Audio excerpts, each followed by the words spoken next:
నమస్తే మిత్రులారా, నేను మీ శ్రీనివాస్ చౌహాన్ అడ్వకేట్. మిత్రులారా, చెక్ బౌన్స్ కేసులో తండ్రి లేకపోతే తల్లి తరపున లీగల్ హెడ్స్ అంటే వాళ్ళ యొక్క వారసులు కేసు ఫైల్ చేయడానికి అవకాశం ఉంటుందా?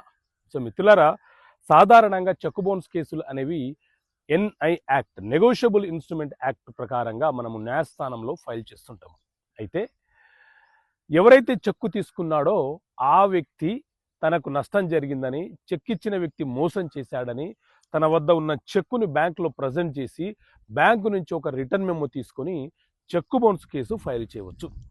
ఒకవేళ ఈ చెక్ బౌన్స్ కేసు వేసే వ్యక్తి అనారోగ్యం పాలై వృద్ధుడయి కోర్టుకు వెళ్ళలేని పక్షంలో అతను ఎవరికైనా పవర్ ఆఫ్ అటార్నీ అతని బాధ్యతలను మరొకరికి అప్పగిస్తూ రాసిస్తే ఇతని తరపున ఆ వ్యక్తి ఈ చెక్ బౌన్స్ కేసు ఫైల్ చేయవచ్చు.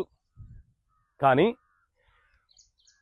ఈ చెక్కు తీసుకున్న వ్యక్తి అంటే చెక్కు తీసుకొని మోసపోయిన వ్యక్తి ఎవరైతే ఉన్నారో, తల్లి కావచ్చు, తండ్రి కావచ్చు, ఇంకెవరైనా కావచ్చు, అతని తరపున అతనికి బదులుగా అతని వారసులు ఎవ్వరు కూడా కేసు ఫైలు చేయడానికి అవకాశం ఉండదు.